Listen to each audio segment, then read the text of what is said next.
everybody. Like I said, Stan here is a striated caracara, but what exactly does that mean? What is a striated caracara? Well, they're part of the falcon family, which means they're very, very good at being able to find their food. They're definitely a bird of prey that is not to be messed with, and actually falcons are some of the fastest animals on Earth. Now Stanley here, he's not particularly fast, but what he doesn't have in speed, he definitely has in intelligence. They're sometimes thought to be some of the most intelligent birds of prey across the world. And Stanley will use this intelligence. Just put all your food and drink away for me, please, because Stan will most definitely try to eat it.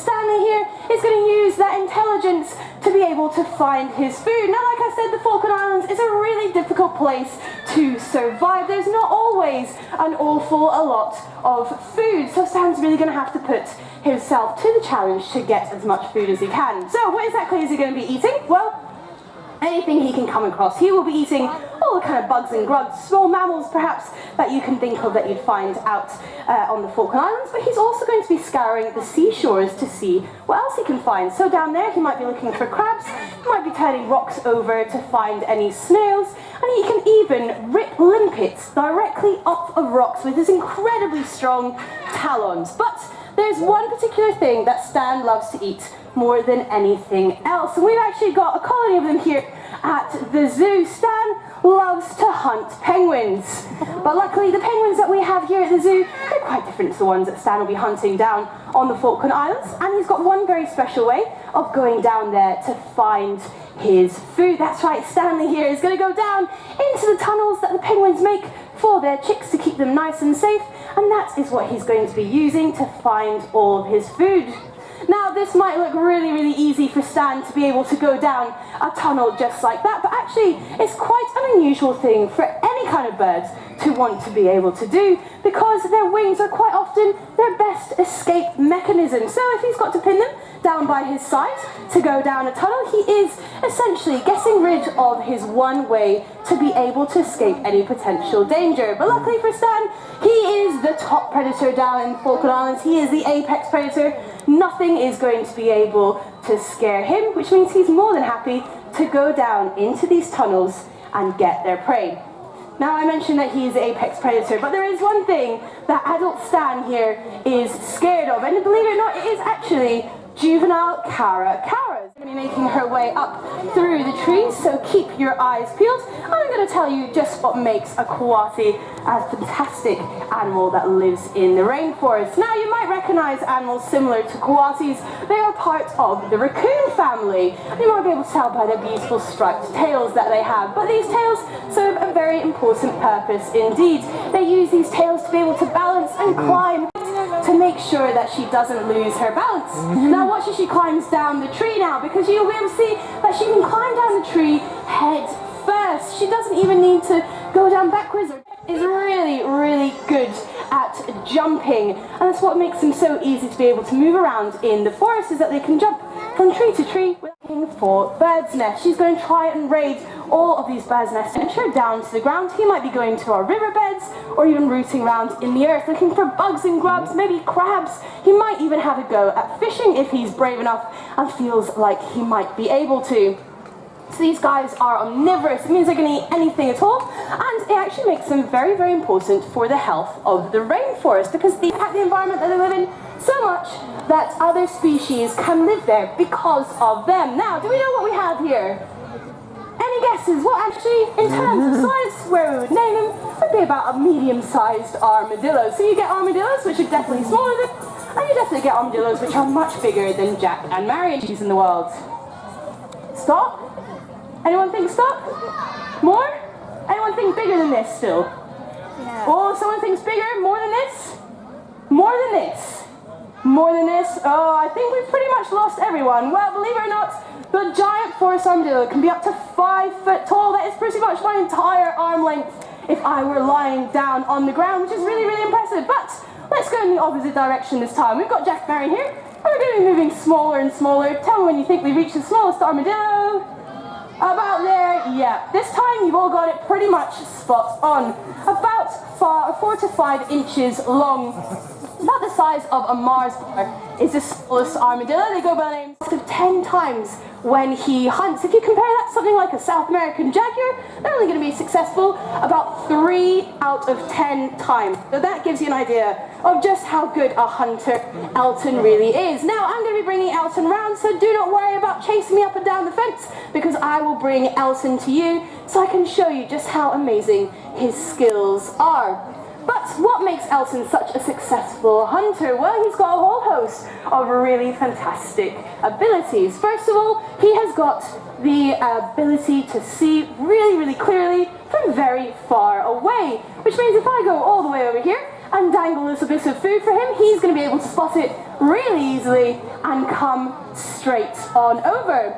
Now, secondly, he has got the ability of silent flight. Now, he's going to be flying over some of your heads. I want you all to be really quiet and see if you can hear just how quietly he flies. When you're ready, Elton. Did anyone hear anything there at all? Good, that's what I like to hear, because Elton can fly completely silently. Firstly, it means that no prey is going to hear him sneaking up on them, but also it means that he can use his own really, really amazing sense of hearing to make sure that he's pinpointing exactly where that food is. Now let's do one more flight. You can hear how quiet he is.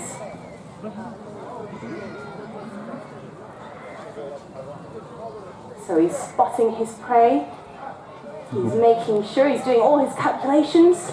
He's actually got something called asymmetric hearing, which means that he can pinpoint exactly where his food is, whether it's on the ground or up a tree, just like on our post here. And once he's really confident that he's going to be able to guess it, when he flies, he'll set off. When he's looking the right way. Well done for standing very still there, everybody. Did anyone hear him? What about you guys right at the front? You three didn't hear him, you're right next to him. You didn't hear a single thing. Well, that goes to show just how silently, small monkeys perhaps, he's even agile enough to pull bats right out of the air whilst they are flying. And he can even make a meal out of something that many of us think is very, very cute indeed. Who here loves sloths? Oh, a few hands going up. What if I told you that Elton here is actually a ferocious sloth hunter? How do we feel about Elton now? 4 times his own weight. That means that some of you, if you were having to tackle the same thing, or same size difference as Elton's tackling, you'd be trying to tackle something like one of our llamas, perhaps one of our lions, maybe even one of our pygmy hippos. They can weigh up to 350 kilos. That's really amazing, isn't it, everyone? Including 5 species of owl for ourselves as well, which means there's lots and lots of things that we can do to protect their homes as well. Things like putting up owl boxes, making our gardens a little bit more wild, planting wild flowers so that other insects and other bits of biodiversity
I'm walking in those.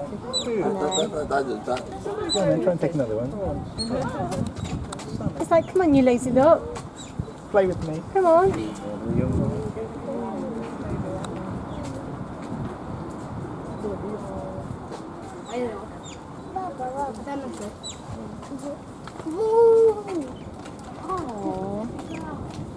Oh, Papa. Oh,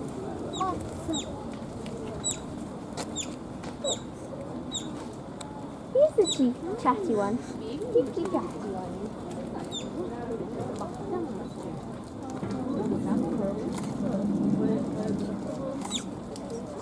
I know. This one's absolutely zonked.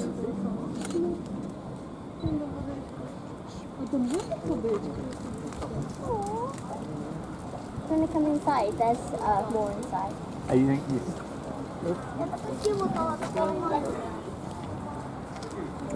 That's right, man. He's like, no, I need to sleep.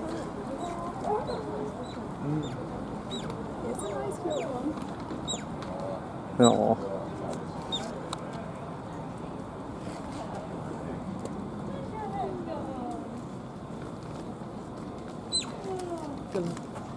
Oh yeah.